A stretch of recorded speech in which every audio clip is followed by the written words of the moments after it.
Hello from the Vatican, the smallest country in the world.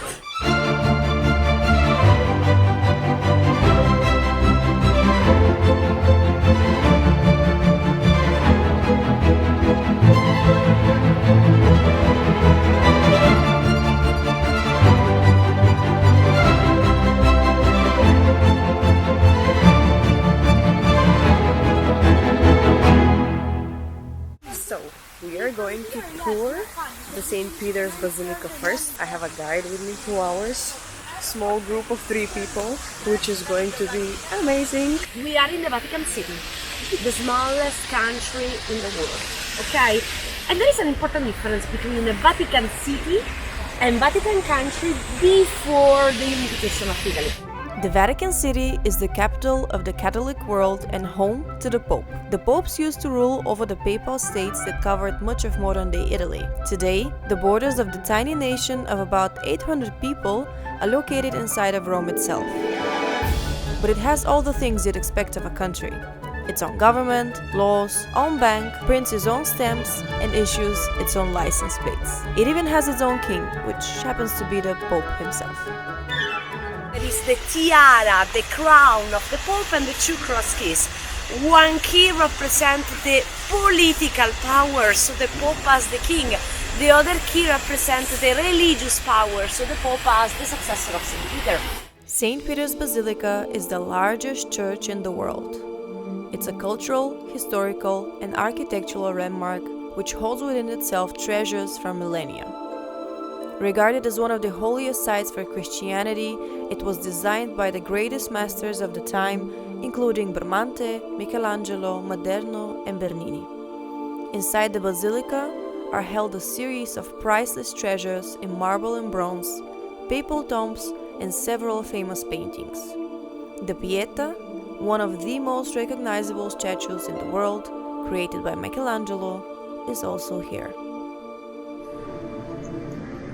The Basilica of St. Peter, that from the very end to the star is 186 meters, 36 centimeters long. That's the biggest church in the world. So later I will show you that going to the altar, you can find more sentences with the sides of the different church, but going to the very end, they are smaller and smaller and smaller and smaller than the basilica. Okay, so this is the golden door, which basically if you go through it, God forgives you all your sins, the Christian door. And in 2025, they're gonna open it again. And if you walk through it, God will forgive your sins. Oh, so, buongiorno. Grazie.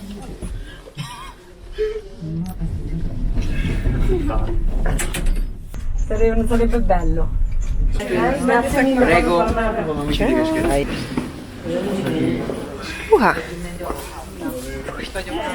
Wow. Special point of view. That's just the beginning. But look, we are just on top of the front. Yes. So St. Peter's Square is over there. Okay, we are on top of the roof of Basilica of St. Peter. Okay. Remember that everything in the Basilica of St. Peter that you think is a fresco, is a painting, no, that's a mosaic. And then we can start to climb up the door. Okay.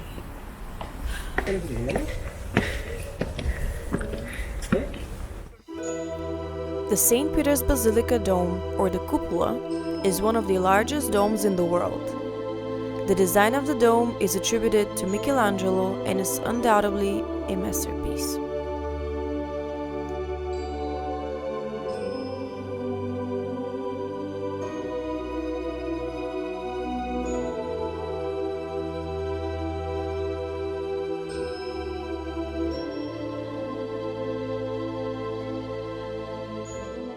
Oh my god, starting to climb the stairs.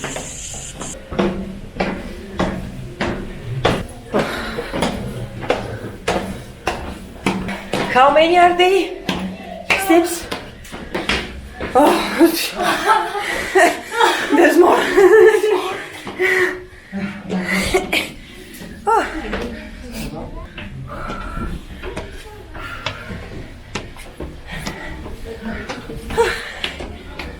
Want to take a break? Yeah. Are you okay? Yeah. And now it's even beginning to be narrower because of the double dome of Michelangelo. Imagine if you're 2 meters tall. Oh my god, last part. Please. The best. Oh. Oh.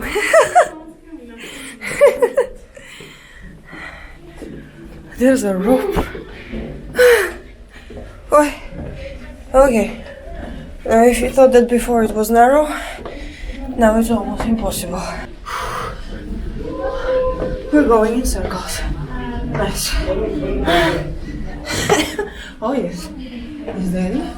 Yes, it's that. Welcome back. Oh. Finally. Oh. Oh. Okay. Okay, that was worth it. Oh.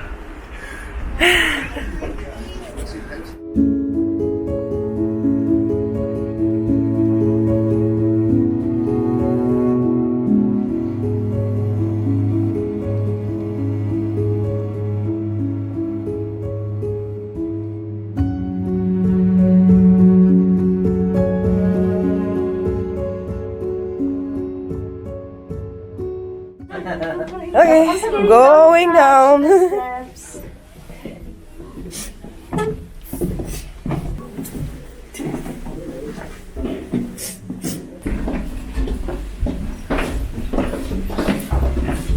We came down from the dome.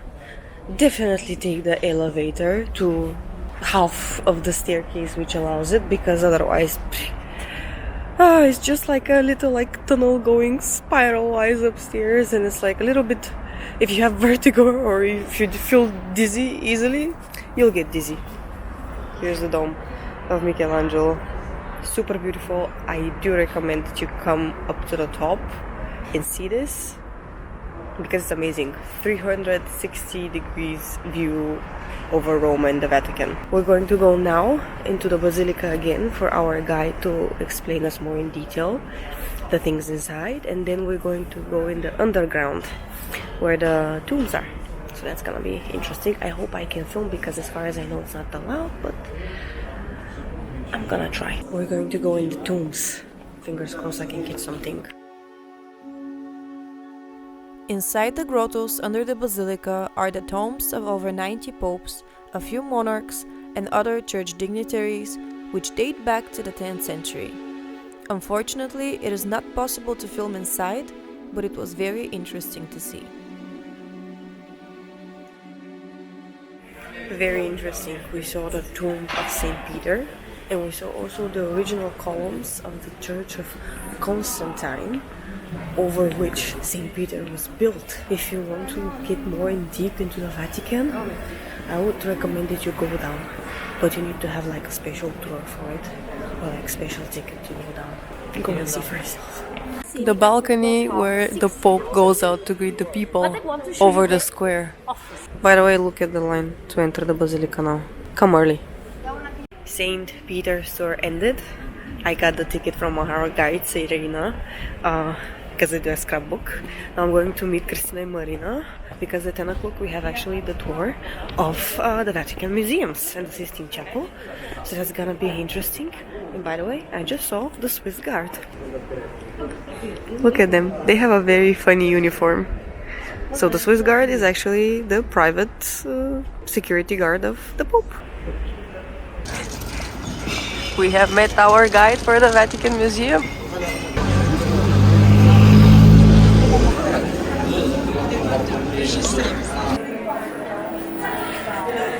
We got our audio guide. It's very difficult to stay on your ear. Now we're going to pass through ticket control.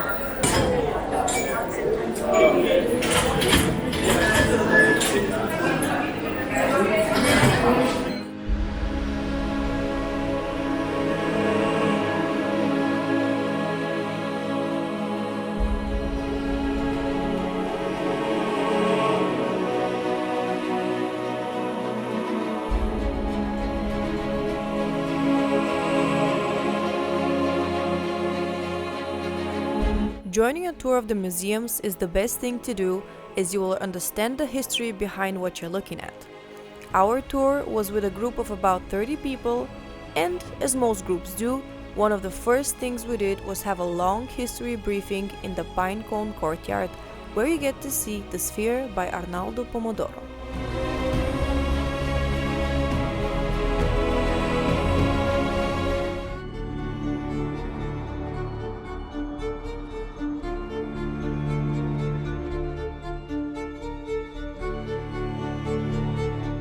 The Vatican Museums were founded in the early 16th century and are spread across 1,400 rooms, which hold artifacts and artworks from over 3,000 years. The museums contain roughly 70,000 works, of which only 20,000 are on display. You will find classical sculptures, tapestries, and paintings by the Renaissance greats such as Raphael, Caravaggio, Michelangelo, Bernini, and Da Vinci.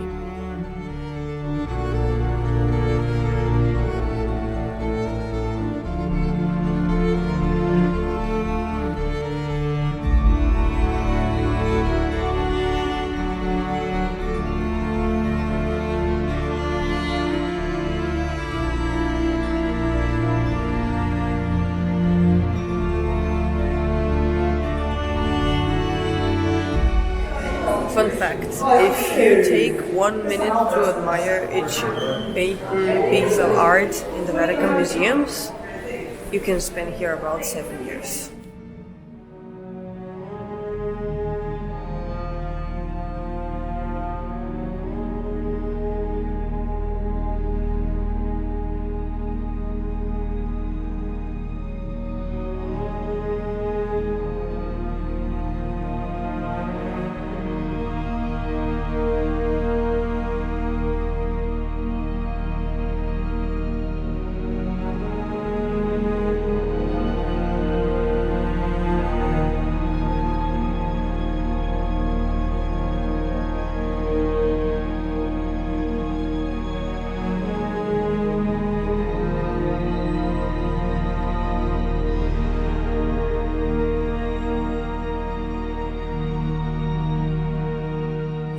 Unfortunately, we won't be visiting the room of Raphael on this tour. Maybe another time.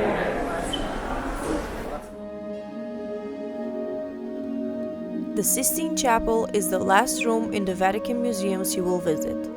It is also the Pope's own chapel and the location for the papal ceremonies like the election of the new Pope. Painted by Michelangelo, the frescoes of the Sistine Chapel are considered to be a cornerstone of Renaissance art. It is undoubtedly the highlight of the museum's visit.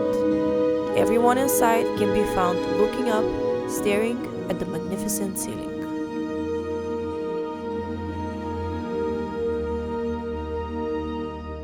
So the Sistine Chapel is a holy place. That's where the cardinals elect the new Pope after the Pope has died.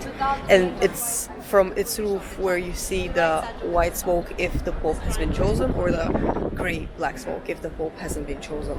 As I said, unfortunately, Raphael's room we weren't able to see. But now we're going to go again into the St. Peter's Basilica because Marta and Christina, they haven't been inside. And I'm happy again to check it out because it's worth it.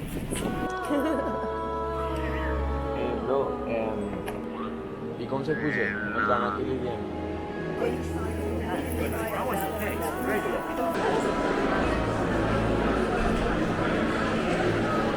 We are writing cards from the Vatican and we're going to send it to the Vatican Post, which is actually being sent through Switzerland.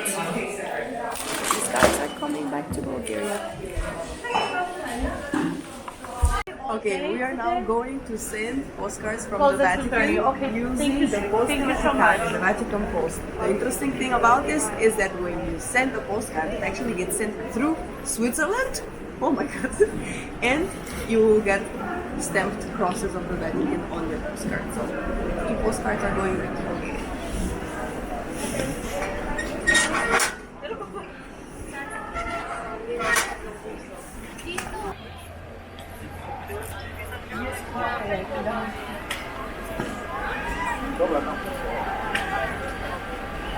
Okay, now the square, as you can see, has 4 lines of columns. If I'm not mistaken, the project is by Bernini, and there are 2 little circular plaques on the ground here in the plaza, where if you stand exactly on them, you will see all of the columns aligned as one. It's an optical illusion, you cannot see it anywhere else. So let's hope that we will find those things. Centro del Colonnado. Yes, they look like one.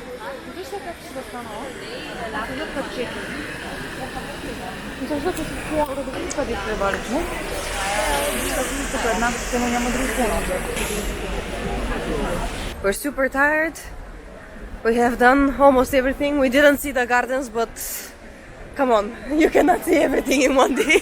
After yesterday, no. After yesterday, the day that we had 25 kilometers of walking. in Rome, yes, no. We're going to make a photo here just at the entrance where you can place one foot in the Vatican, one in Italy, and we'll call it a day. One foot in the Vatican, one foot in Rome. You want to go to the Vatican? No, we already been. And that's how we were in 2 countries at once.